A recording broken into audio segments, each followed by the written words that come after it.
Isa lang yung mukha nila. Pero pagdating dito sa may laman loob, maiiba na. Meron tayong i-review na amplifier. Kasi iisa yung mukha pero yung laman magkaiba sila ng, hindi naman totaling laman siguro, iba lang ng pwesto or disenyo.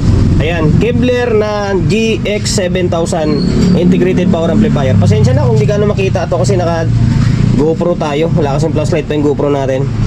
Ito yung isa, tapos ito yung isa. Ayan, medyo din lang nagkadikit kasi pwesto natin. Limitado lang.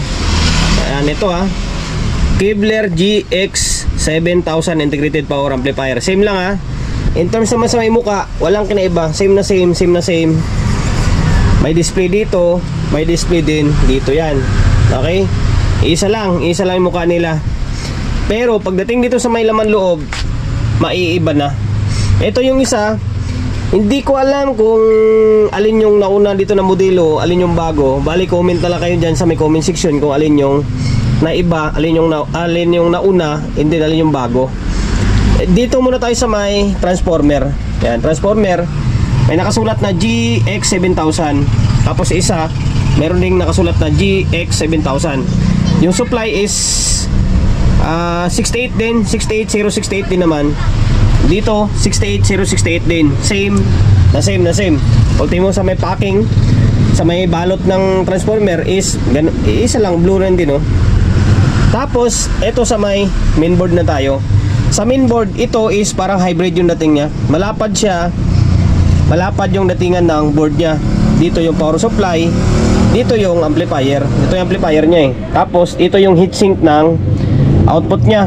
Although dalawang pirasong heatsink to na pinagsaklob siya. Dalawa kasi yung dito sa may gilid is may transistor din ito. Bali 1 pair yung dito sa may kabila kasi naka 3 pairs ito Ayan, naka 3 pairs C5200 din 1943 pala. Bali 2 pairs dito, yung isang pares is dito sa may likod. Kaya nga sabi ko dalawa yung heatsink na nakasaklob. Tapos meron exhaust fan dito. Intake pala to, intake. Tapos itong isa is naka-exhaust. Okay, ito yung pinakalaman loob. Paging ko sa inyo. Ayan, para mas makita nyo na ang maigi. Tapos sa may capacitor. Capacitor naman is 4 na piraso. 100 volts by 10,000 lang. 100 volts by 10,000 microfarad. 10,000 microfarad na 100 volts, 4 na piraso. Okay? Tapos madako tayo dito sa may isa. And then sa kwan pala, sa may tone control. Ito yung tone control lang isa. Halos pares lang. Dito yung sa position lang nagkaiba. Yung module dito. Kasi may module siya Ito sa may Bluetooth ito. Ito dito nakalagay. Tapos yung isa naman is dito sa may gitna. Napunta siya sa may gitna. Kasi nga mas maluwag yung space dito Mas maluwag compare dun sa may isa. Okay? Tapos sa may ilalim na board, pares lang din naman sila. Tapos ito display. Tapos display. Ito naman sa may control na board. Tapos dito control na board. And then ito sa may board ng bass, mid, treble, and then balance nya. Ito same lang din dito.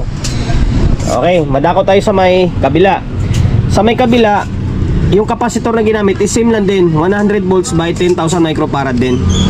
Same lang, same. Tapos sa nagkatalo sila dito. Ito kasi yung amplifier against sa may power supply is hiwalay siya, nakahiwalay. Tapos yung ginamit na heatsink is pang tuaryo na heatsink na suklay. Isang diretso lang sa medyo para sa akin, para mas okay pa yata ito. Bukod sa yung heatsink, yung fan is dalawa pa, mesos and then intake. Dito kasi isa lang yung fan niya sa cooling system niya. Mas maganda sana kung meron nakalagay dito papua tulak doon. Ang nangyari is isa lang. Okay, yun na. Tapos 4 na capacitor, 10,000 microfarad na 100 volts. Tapos sa may transistor, paras lang din naman, C5200 and then A1943. And then 3 pairs din, 1, 2, 3. 1, 2, 3. Tapos ilalim niyan is tatlo din. Tapos dito yung amplifier nya. Ito yung amplifier, ito yung relay section. Pagdating dito is isa lang sila. Parang isa lang din. pinaliit lang, kumbaga pinaliit lang ito, kinumpak lang ito para kumasya sa ganito kalaking or ganito kahaba na board. Okay? Ganyan lang. Yan lang yung review natin tungkol dito sa may likod. Hindi ko na ipakita kasi common na common yung likod nila. Ayan, oh. Common na common lang naman yung likod nila, eh. Paras lang din naman yung output niyan is naka speak on. Tapos pwede rin terminal ng binding post dito. Binding post dito yung speak on. Same lang din naman dito. Speak on dito, binding post dito. Ay, baliktad. Binding post dito, speak on dito. Tapos ito na yung mga terminal inputs niya. Okay, pares lang din naman. Meron din siyang dito, meron din ano tawag yan, yung effector. Same lang. Dito lang sila nagkatalo sa may board. Ito kasi malapad.